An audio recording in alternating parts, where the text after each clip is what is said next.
Hello' guys, পুনৰ এটা নতুন ভিডিঅ'ত আপোনালোকক স্বাগতম জনাইছোঁ। মোৰ মানে এটা নমস্কাৰ বুলি ক'ব ইচ্ছা হৈছিল, কিন্তু নমস্কাৰ সকলোকে স্বাগতম জনাইছোঁ বুলি, কিন্তু নমস্কাৰটো নাহে বাৰু, সেইকাৰণে হেল্ল' গাইজ বুলিয়ে দিছোঁ। আপোনালোকে বেয়া চেয়া নাপাব আৰু কথাত ভুল হ'লে। আমি মানে গাড়ীখন পূৰা চাফা কৰি দিছোঁ, এক জেগাত যাম বুলি মানে ফুৰিব প্লেনিং কৰি আছোঁ বাৰু। এতিয়া যিটো নেকি ডিচেম্বৰ ছিজন, পিকনিকৰ ছিজন, সেইটো কাৰণে ভাবিলোঁ আমি ভাগিন আৰু মই ধুই আছোঁ বৰ্তমান গাড়ীখন ধুই কিনে আমি ক'ত যাওঁ কি কৰোঁ মানে প্লেনিংটো হোৱাই নাই। আপোনালোকক শ্বেয়াৰ কৰিম বাৰু, কমেণ্ট কৰিব ক'ত যাম ক'ত নাযাওঁ। এতিয়া আমাৰ এই ভাইটি এজন পানী দি আছে বাৰু, মই অলপ পানী মাৰি আছোঁ বাৰু, দেখুৱাই থাকিম আপোনালোকক।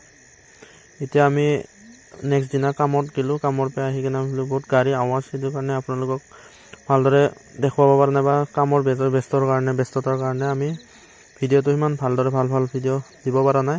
আপোনালোক গাড়ীৰ ভিতৰত থাকিলে ইমান আৱাজ নাহে, আৱাজটো মানে অলপ বহুত চাউণ্ডটো বহুত আহে, মানে গাড়ীখনৰ বহুত অলপ গ্লিচিং কৰিব লাগিব, চাউণ্ডটো সেইটো কাৰণে বহুত আহে। এতিয়া আমি ঘৰত যাই আছোঁ, ঘৰত যাই কিনে আপোনালোকক মানে নেক্সট এটা ভিডিঅ'ত লগ পাই আছোঁ, ক'ত যাওঁ কি কৰোঁ। এইটো আমাৰ হ'ল ধুৰ্ব মানে পিছফালে উঠি পূৰা গেমতে ব্যস্ত, মানে পিছত নেক্সট এটা ভিডিঅ'ত আপোনালোকক লগ পাই আছোঁ। এতিয়ালৈ আৰু বাই বাই, নেক্সট এটা ভিডিঅ'ত লগ পাই আছোঁ।